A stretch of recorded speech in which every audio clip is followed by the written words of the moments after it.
fait l'ensemble finalement des chartes très spécifiques.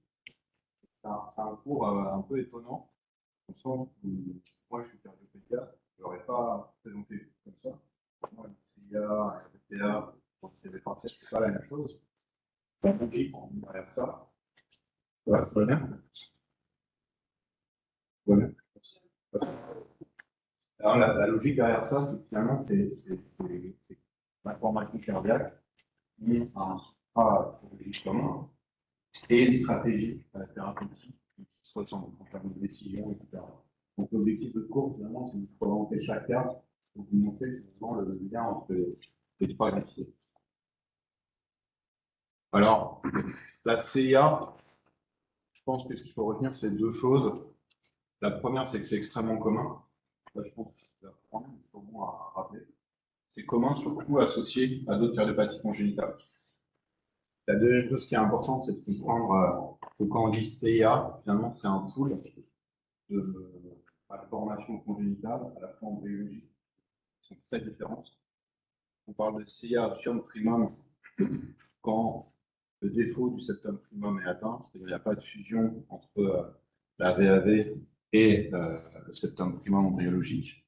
Et c'est très très souvent associé à un CAV, même si ce n'est pas toujours le cas. La CIA ostium secundum, par définition, c'est le septum secundum embryologique, il y a une absence de fusion complète. Par définition, une CIA ostium secundum n'est pas au contact de structures nobles, c'est-à-dire qu'elle n'est pas au contact des VAV, pas au contact des retours veineux. Et elle a des berges, pas toujours présentes, avec la seule question à se poser, il y a un trou, il y a des berges, pour savoir comment ça reste. La CIA sinus venosus, alors la seule particularité que je voulais donner sur cette slide, c'est que souvent on oublie la CIA sinus venosus inférieure, que 5% des CIA sinus sont déjà 5% des CIA, donc c'est extrêmement rare. Si vous la ratez ou si vous l'oubliez, c'est une erreur. Et on a deux, évidemment, veines caves. Embryologiquement, c'est beaucoup plus commun d'avoir la CIA sinus supérieure et l'inférieure existe. Et enfin, la CIA sinus coronaire, on appelle aussi aneau coronary sinus, qui physiologiquement une CIA, c'est-à-dire qu'il y a un trou. Il y a beaucoup de groupes internationaux qui ne savent pas comme une CIA. C'est vrai qu'embryologie, il n'y a pas en fait de communication pure entre les deux l'oriel gauche et le sinus coronaire.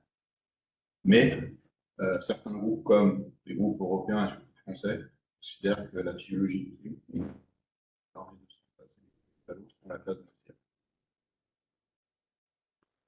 pour les CIA, je pense que ce qu'il faut quand même retenir,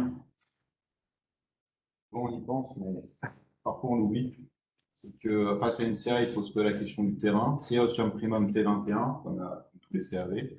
CIA ostium secundum, je pense que ce qui est très important, c'est celle-là, ou qui est cardio, quelque chose de fait. Les troubles de conduction, NKS 2.5. Et enfin, TBX5, c'est-à-dire une CIA associée à des malformations musculaires systémiques du squeletton au thorax. Alors, dans la même CAV, donc, on va uniquement parler du CAV partiel. Par définition, un CAV partiel, c'est une VAV unique, un seul anneau. Alors, on peut avoir deux orifices, un seul anneau, c'est la définition du CAV, quel que soit son type. Et le CAV partiel se définit par une absence de communication à l'étage ventriculaire. Et donc, pour trouver l'embryologie du CAV, c'est un seul anneau. Il n'y a pas de fusion qui permet deux orifices. Et vous avez un septum interventriculaire qui est intact, ici, ce qui fait qu'il y a un seul chanfre, c'est pour ça qu'on a classé dans ce cours-là, c'est uniquement un chanfre PVAV, PVAV droit. En pratique, ça donne quoi? Je vous rappelle à nouveau, je me répète, désolé, mais je pense que c'est important, la définition du CAV, c'est un seul anneau. Vous avez un seul anneau, vous avez un CAV, et après, en fonction du nombre d'orifices et de type de chanfre, c'est-à-dire que là, c'est pas uniquement biologique. Vous avez soit le CAV partiel, soit le CAV intermédiaire restrictif, soit le CAV complet, et ça dépend des centres, on peut utiliser l'activation de Raphaël. Par exemple, peut-être voir où est-ce que vous travaillez. Mais nous, on est ici, CAV partiel. Comme il y a une constitution complète du septum interventriculaire et une fusion pour les bourgeons, vous allez avoir deux orifices valvulaires, et vous avez un seul anneau.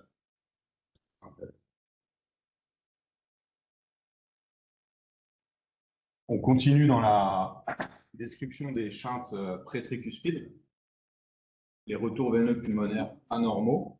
Alors désolé, mais encore, embryologie, physiologie.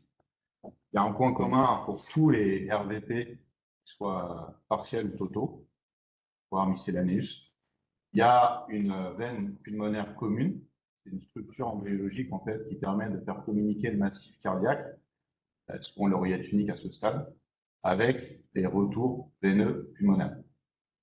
Et ben dans le RVPA, le RVPA, il y a un défaut de cette atrésie de la veine pulmonaire commune, soit totale, soit partielle. Et donc en pratique, s'il y a un défaut total, ça donne un RVPA total, parce qu'en fait, tout le retour veineux pulmonaire va aller se drainer dans cette veine pulmonaire commune, qu'on va appeler en poste intercollecteur, puis la veine verticale, ça dépend de la localisation, c'est les supracardiaques, infracardiaques, diaphragmatiques. Si l'atrésie est incomplète ou partielle, dans ce cas-là, il y a une partie des veines qui va se drainer dans l'oreillette gauche et l'autre partie des veines qui va se drainer, c'est la variabilité des RVPA partielle. Et donc, c'est le bordel. Quand je dis bordel, on arrive au diagnostic. Comme vous avez vu l'embryologie et les types de classification, comment les séparer? Vous avez plein d'outils. En fonction du plateau technique et du centre où vous travaillez, c'est à vous en fait de vous débrouiller. Plus vous êtes dans les centres qui proposent des plateaux techniques, plus il faut aller très vite à l'image de coupe. C'est, vous avez documenté que l'échographie est insuffisante pour aller parfaitement quantifier ces structures, elles sont trop fines, le flux est trop léger, donc à la fois on démode et à la fois on trouve. Donc maintenant, de plus en plus, dans les centres qui peuvent le faire, on fait l'imagerie de coupe, soit scanner, soit IRM. L'IRM nous permet d'avoir du flux et donc de quantifier ce qui se passe. À l'écho, on peut aller voir des veines pulmonaires anormales. Là, vous voyez des veines pulmonaires droites qui sont abouchées à la veine cave supérieure. Il y a les veines pulmonaires droites qui sont abouchées à la veine cave inférieure. À l'échographie, c'est souvent très difficile à voir, c'est le petit spot qui traîne ici, là. Et en plus, vous avez cette répercussion hémodynamique, c'est-à-dire cette surcharge de volume, on va y revenir, c'est-à-dire cette veine cave supérieure qui est dilatée, qui reçoit encore plus de sang que chez le voyant. Pour les veines pulmonaires gauches, quand c'est partiel, vous avez une bonne image, là, comme dans un livre. Finalement, plutôt que d'aller s'aboucher à l'oreillette gauche, les veines pulmonaires gauches vont, si je reviens sur la slide embryologique, vous voyez, vont aller finalement toutes s'aboucher ici et vont aller garder cette veine verticale qui s'atrophie avec le temps dans l'anatomie normale. Et comme il y a une charge de volume, elle va rester ouverte. Donc cette veine verticale va embryologiquement s'aboucher au tronc nominé. Et donc là, vous voyez une veine verticale, veine innominée et veine cave supérieure. Et donc c'est vraiment typique d'un retour veineux partiel gauche qui va se drainer dans le retour veineux supérieur.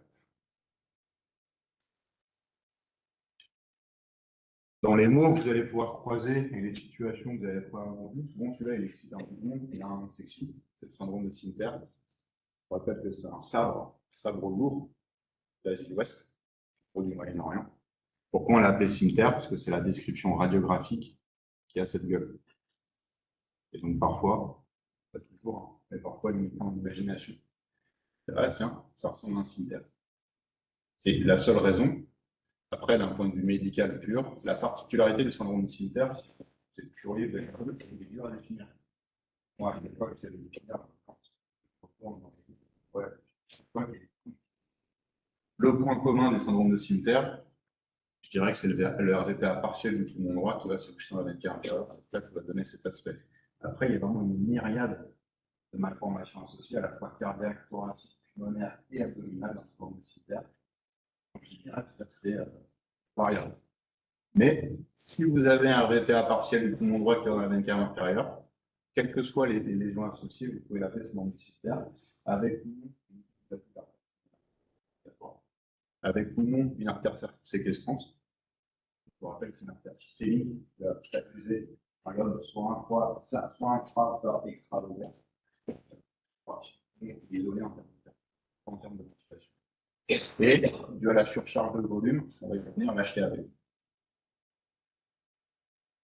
Alors, quand je dis surcharge de volume, vous voyez le point commun entre CIA, RVTA partiel et CAV partiel, c'est que finalement, le shunt se passe avant les VAV, avant la c'est des shunts très spécifiques. Et finalement, cette slide, elle s'applique aux trois familles de malformations congénitales. En physiologie, je pense que maintenant, pour vous, c'est clair, le shunt pré-VAV est uniquement quitté par les confiances ventriculaires. Surtout, ne dites pas à vos étudiants que le shunt dépend de la taille du trou, que le shunt dépend de sa localisation, que le shunt dépend de seul paramètre unique de la confiance. Pas les pressions, pas la taille du trou, c'est la taille. Vous pouvez avoir une petite CA qui est énormément, vous pouvez avoir une très large CA qui est pas.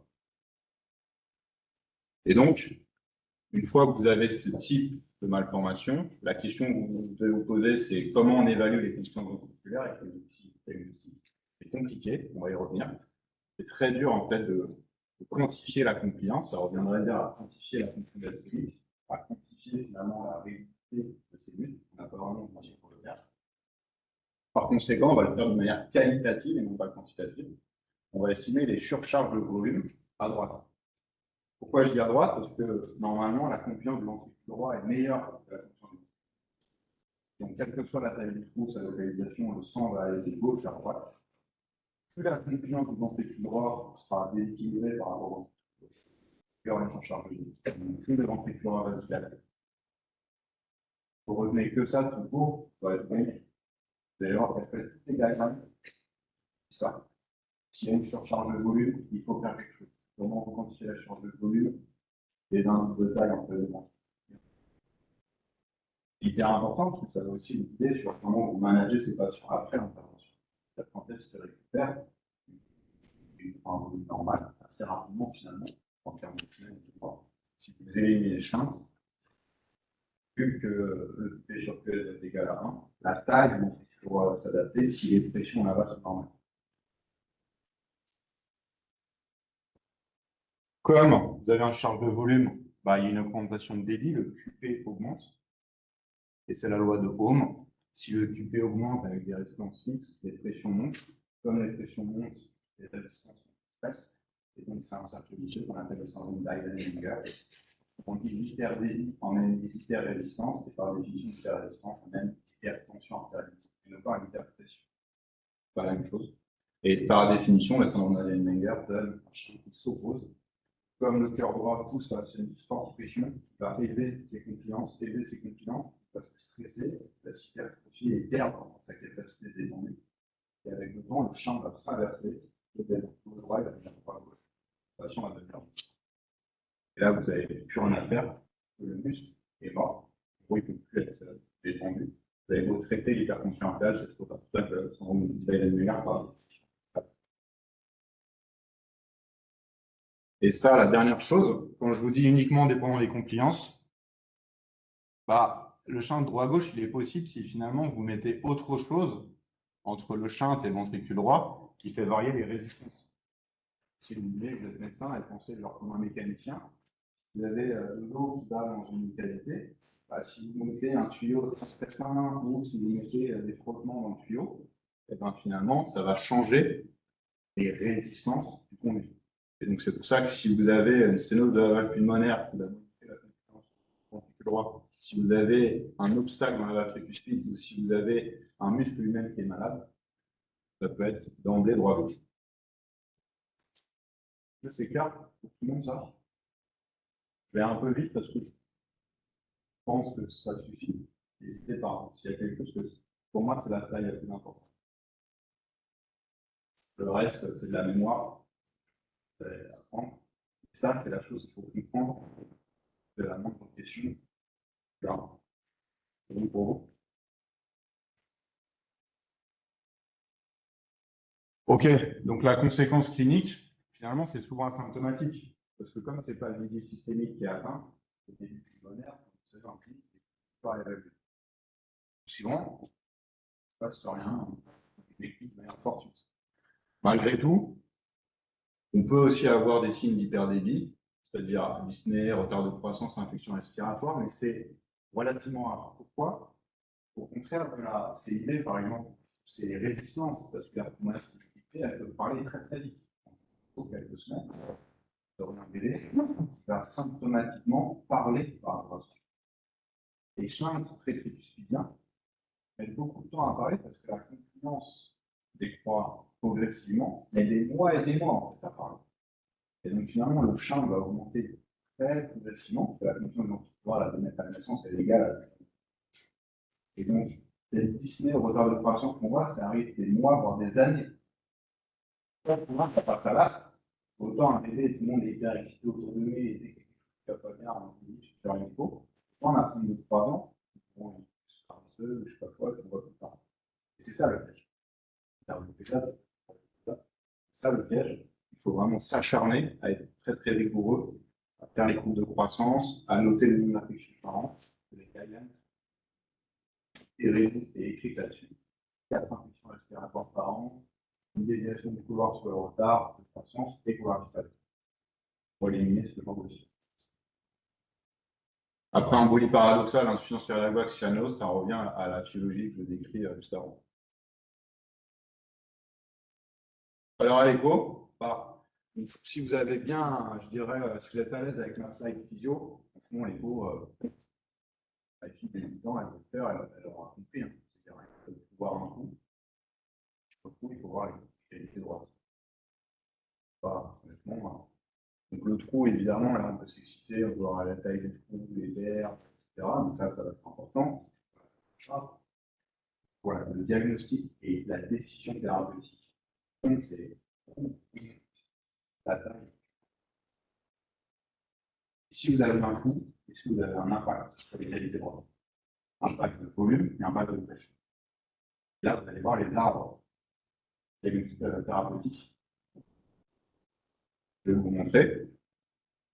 Donc le trou, le retentissement, comme d'hab, volume et pression.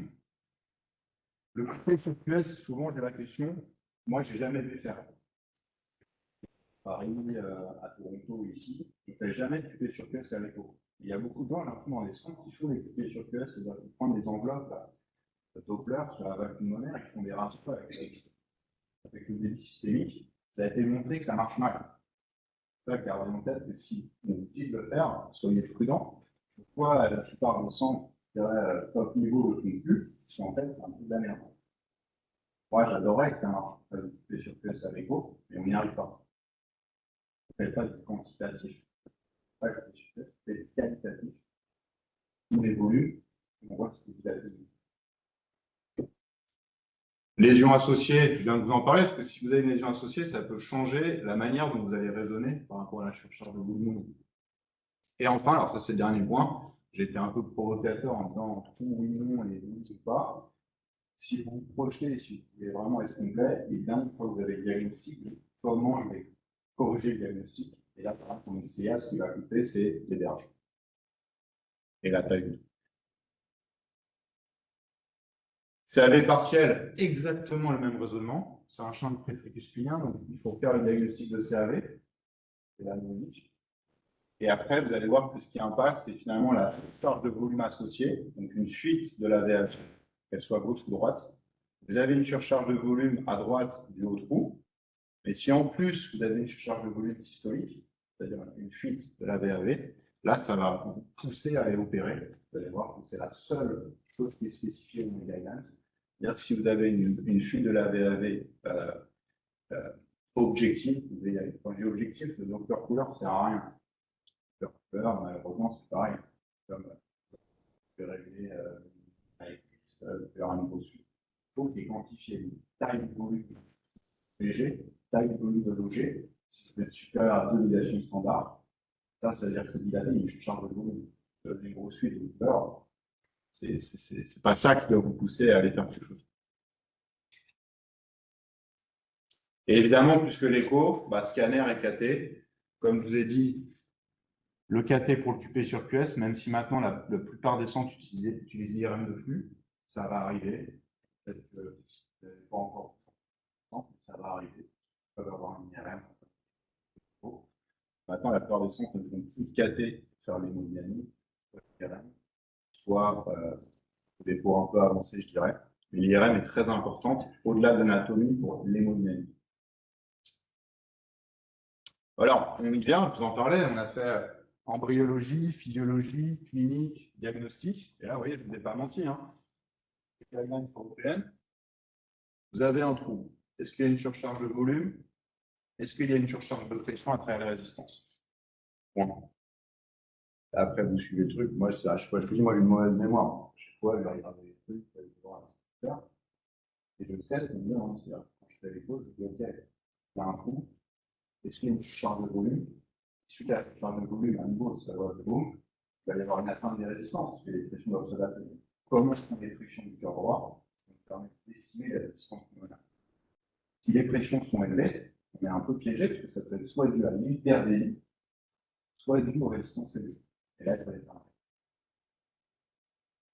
Ça, c'est ce qu'ils disent. Ouais, ils disent, oula, si vous avez des résistances élevées, yes, oulala, donc qu'est-ce qui se passe hémodynamiquement exactement? Les milliards de résistances. Là, les groupes, et ensuite vous décidez. Et vous voyez, le cutoff de 1.5, c'est cool, parce que c'est la même sur toutes les maladies dont je vais parler. CIA, RVPA partiel, CAV partiel, tous les champs de traitement bien, c'est 1.5. Et donc, certains qui mangent la queue, à l'écho, comme je viens de vous dire, qu'on ne sait pas le quantifier, on utilise des choses qualitatives. En fait, ce qu'on dit, c'est dès que vous avez une dilatation ici, ça doit être supérieur à 2 dilatations standards, vous pouvez dire que c'est supérieur à 1.5 sans faire un calcul. Après, pour assurer en faisant un café, vous êtes hors guidelines. Maintenant, vous êtes évolué, on ne peut plus de café systématique hémodynamique pour défermer ça. Par descendre, on confirme le moment d'aller fermer s'il y a, mais vous, en tant que cardiologue, je ne rien, si vous voyez les patients, vous n'avez pas besoin d'un café pour décider d'aller fermer un champ. Ouais. Café, ça va fermer le siège, pression.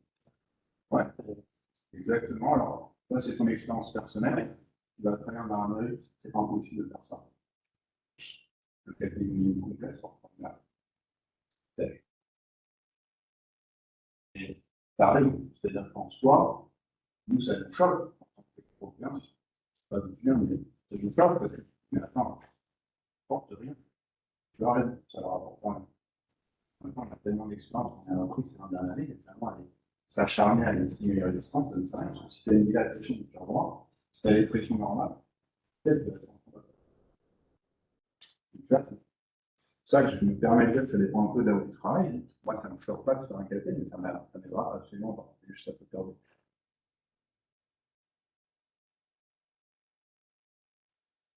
Il n'y a pas de questionnaire dans la salle. Personne. CAV partiel, c'est cool, c'est la même chose. Surgical closure is recommended in patients with significant RV volume overload.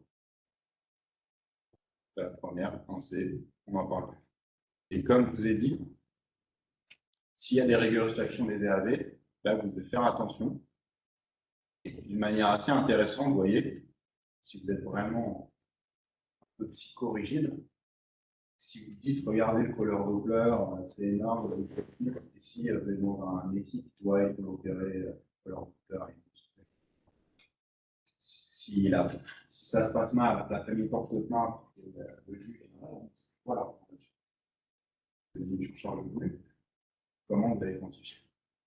C'est pour ça que je vous conseille d'être prudent. Couleur Doppler, ce n'est pas dans les guidelines. Et les objectifs disent, c'est faites attention, prenez la taille des qualités gauche ou des qualités droite, et vous voyez comment cette surcharge de volume en systole impacte sur le ventricule. Et RVPA, hyper intéressant, le RVPA, donc la plupart du temps, quand vous avez un RVPA partiel, c'est exactement le même raisonnement. Comme à l'écho, c'est dur à voir, souvent on fait une imagerie de coupe pour l'anatomie, et souvent, quand on peut se le permettre, on fait l'IRM de flux pour faire à la fois l'anatomie et le QP sur QS. Ils peuvent le faire en l'IRM. En revanche, c'est cette phrase qui est intéressante, qui est très inhabituelle dans les guidelines, ils emploient des mots un peu subjectifs. It is unusual for a single anomalous pulmonary venous connection of only one pulmonary lobe to result in a sufficient volume load to justify surgical repair. Je ne sais pas très bien ce qu'ils veulent dire, mais on sent qu'ils peuvent transmettre une expérience avant d'aller corriger une seule veine sur un lobe du poumon, les gars réfléchissent à deux fois. D'accord. Next, encore un next. Ouais, un VPA partiel, 400, il va demander on va corriger. Non, si vous n'avez pas de surcharge de volume, il ne faut pas y aller. Alors, les fermetures percutanées. Alors ça, je vais essayer d'être plus concis. Donc, évidemment que c'est la stratégie maintenant de prime abord pour fermer les CIA. Et on va voir qu'il y a différents types de CIA qui se ferment par voie percutanée. Alors, l'histoire est fascinante. Moi, perso, je suis plus écho-cariographiste, mais j'ai des bons potes, des très bons potes à moi qui sont cathétériseurs. Et c'est vrai que c'est génial. Ce qui est intéressant dans les CIA, c'est que vraiment la révolution, c'est Kurt Plaatz, ce gars-là, qui est mort en 2019. C'était un radiologue. C'est un radiologue interventionnel qui a aidé les cardiologues à faire mieux travail. Et donc, il a vraiment révolutionné la prise en charge des CIA en créant cette prothèse à double disque en nitylol qui permet à la fois de se rétracter, d'être adaptable et d'avoir comme ça cette double protection qui va se coller sur le septum. Je vais vous montrer une vidéo. Pas juste là. Pour ceux qui n'ont jamais vu, ça se passe comme ça. Ce qui est intéressant à savoir, c'est que la prothèse en place, il y a une très grosse partie de nitylol. Et le nitylol, en fait, c'est un biomatériau hyper intéressant qui a une mémoire de forme qui est recapturable si à la fois il va se rigidifier ou il peut se détendre. C'est extrêmement rare en termes de propriétés ou viscoélasticités pour les métaux. Et donc, ça permet à la fois d'être très souple et d'être rigide. Ça ne peut rien dire, mais c'est vrai. C'est à la fois très souple, vous pouvez l'engainer, vous pouvez le déformer, vous pouvez le truc. Et à la fois, quand il arrive, il vient très léger. C'est pour ça qu'il a été privilégié par en place. Et c'est pour ça que plus de 30 ou 40 ans plus tard, ça reste la stratégie numéro 1, parce que c'est vraiment le matériau qu'il nous fallait. Dans les fermetures percutanées, un petit peu plus rapidement, il faut vous dire que les choses ont évolué. Outre l'indication, maintenant le monitoring des fermetures se fait beaucoup par écoute 3D. Ça a été très décevant il y a une dizaine d'années, ça l'est toujours globalement, on est limité par la physique en fait.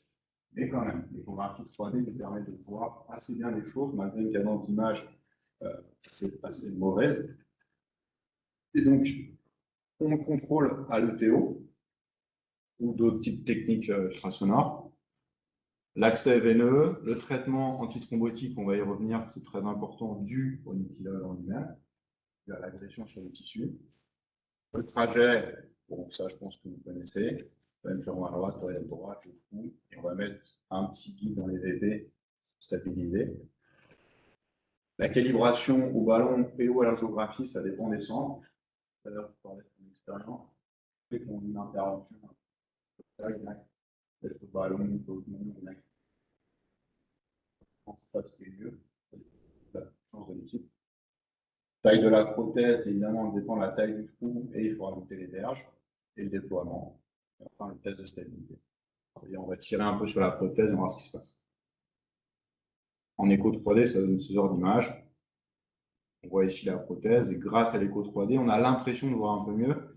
Et évidemment, c'est une présentation pour un teaching, on prend le meilleur boucle, on fait les meilleurs trucs. Moi, je suis lucide et décalage avec moi, vous dites non, non, c'est pas, moi je suis pas méga fan. Je trouve que c'est souvent des galères. Et à mon avis, avec un bon échographiste et surtout un bon cathétériseur, il faut 2D, c'est très personnel. Dans notre centre, l'équipe a rapporté un retour d'expérience, une review très pertinente qui manquait. En fait, chercher à me dire qu'est-ce qui se passe à l'interne sur les fermetures de CIA. Retenez qu'il se passe pas mal de choses, mais finalement, les deux vraies choses qui peuvent se passer, le reste, c'est vraiment des trucs qui n'existent pas. Finalement, c'est des cas hyper isolés. Il ne faut pas les considérer quand vous informez les familles ou quand vous managez vos patients. C'est les risques d'embol, de thrombus, qui peuvent bouger, et les risques infectieux. Alors la problématique, finalement, c'est que quand on va mettre ces prothèses, on va les protéger les 6 premiers mois. Et après, c'est dur de savoir ce qui se passe. Est-ce qu'il va y avoir un recouvrement complet pour éliminer le risque de thrombus ou d'infection, ou est-ce que le recouvrement va être incomplet? C'est pour ça que les perspectives d'avenir, et vous allez les voir arriver, parce que ça arrive déjà aux États-Unis et au Canada, c'est déjà en place, et les règles européennes, en fait, sont un peu plus longues, donc c'est en cours. Mais finalement, c'est les prothèses avec dispositif bio résorbable, c'est-à-dire qu'une prothèse que vous larguez et qui en grosse partie va disparaître. Je vais vous montrer. Comme on a appris que le lithium a beaucoup de qualité, mais il faut quand même assez risque d'embol et d'infection, même s'ils sont très rares, ils existent. Moins de 20% des cas, ça reste 1%. Bon, la prochaine étape de matériaux compatibles, bah, c'est ça, c'est des trucs qui se dégradent. Alors, comment ça marche? Bah, Occluder a sorti son première prothèse validée en Europe. Je vais vous montrer ici à Bordeaux, c'était le premier centre en Europe à le larguer. En fait, ça marche comme la prothèse d'en place,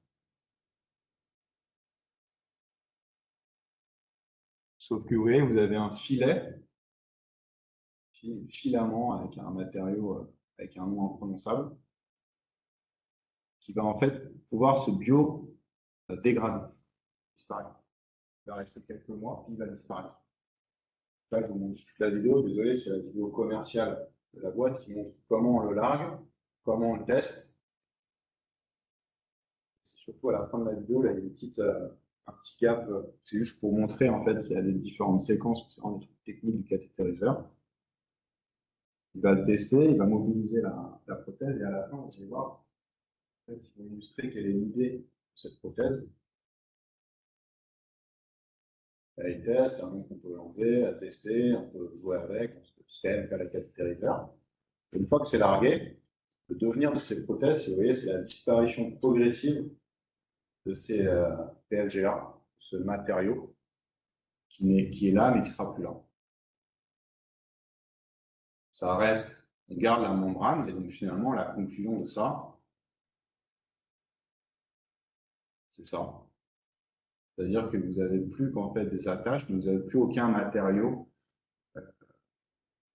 radio-opaque, vous n'avez plus de métal, soit, même si il y a un biométal.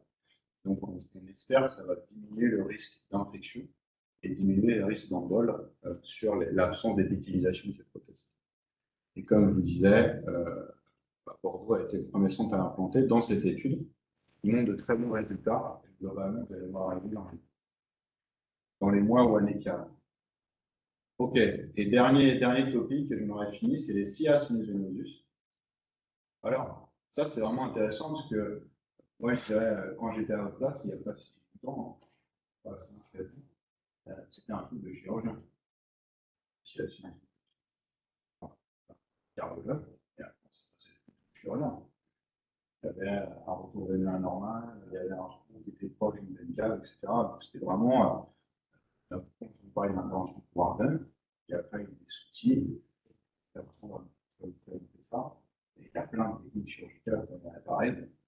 Et ça se faisait très bien. Et un peu comme les CIA, parce que les CIA ont d'excellents résultats sur les cours. Comme les CIA, on s'est dit, bah, tiens, en approche percutanée, on ne pourrait pas les faire aussi bien que le collège chirurgien. Alors, on paye ces complications. Ça nous suffit, parce que si on fait aussi bien, en fait, c'est globalement mieux pour le système de soins et pour le patient. Ça dure beaucoup moins longtemps.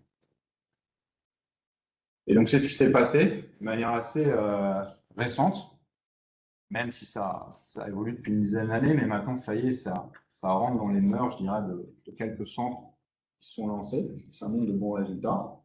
On a des prothèses avec des stènes couverts, où en fait, on va pouvoir, d'une manière assez habile, fermer le trou tout en laissant les veines pulmonaires ouvertes, c'est-à-dire en communication avec l'oreillette gauche. Vraiment, l'idée, c'est de mettre un stent qui va couvrir le trou, mais permettre aux veines pulmonaires de revenir. Et donc, vous imaginez que la seule question que les équipes comme ça ont, c'est est-ce que les veines pulmonaires peuvent toujours aller s'aboucher à l'oreillette gauche? Et donc, de plus en plus, je ne vais pas rentrer en détail, parce que c'est encore un peu dans votre recherche, mais sachez que vous allez y arriver. C'est la distance entre la veine pulmonaire et la taille de la veine pulmonaire. C'est finalement assez bien se mettre entre le trou et la veine pulmonaire. C'est pour ça que ceux qui se lancent là-dessus, c'est un peu sexy. En fait, on apprend beaucoup. Hein. Et vous voyez, on fait de la reconstruction 3D, on fait de l'impression 3D. Parce que vraiment, l'idée, c'est de voir parfaitement le volume, s'assurer que le système couvert ne va pas toucher la veine pulmonaire. Et donc, les premiers retours d'expérience arrivent. Et finalement, on montre que ça marche quand même très bien chez l'adulte. Chez l'enfant, c'est un autre défi. Et on revient à la première, c'est-à-dire chez l'enfant, il n'y a rien. C'est la suite de plus, comme une CIA. C'est assez rare de pouvoir fermer un chat bien dans les premières années de vie. Ça veut dire que si je fais assez bien, on attend que l'enfant soit un adolescent, voire un adulte, pour aller fermer ça. Et voilà. Dans le cas d'infectieuse, donc plus long, actuellement, c'est 6 mois. Ouais, non, non, j'ai pas de ça. Si j'ai pas l'avoir. Non, c'est un risque. Voilà, je vais. Par exemple, c'est une traite 6 mois. Donc, si tu ne peux pas traiter plus longtemps. Et comme on a observé qu'il y a cette distance, effectivement, on voit que ce qui est aidé par les autres, mais toi, la retour d'expérience, nous avons repris tous les cas, c'est pas si rare. Et ouais, donc, tu as raison, il y a deux options. Toi, tu es prête à aller. En plus, c'est quand même discuter. Facile. Pardon, je ne sais pas en fait. Pardon, ça, je pense qu'on des solutions. C'est de base avec le petit. À l'heure actuelle, par exemple, c'est 6 mois.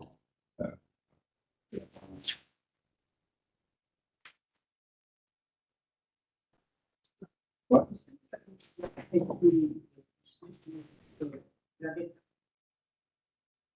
qu'on a déjà tenté ça? Ouais. Alors ouais.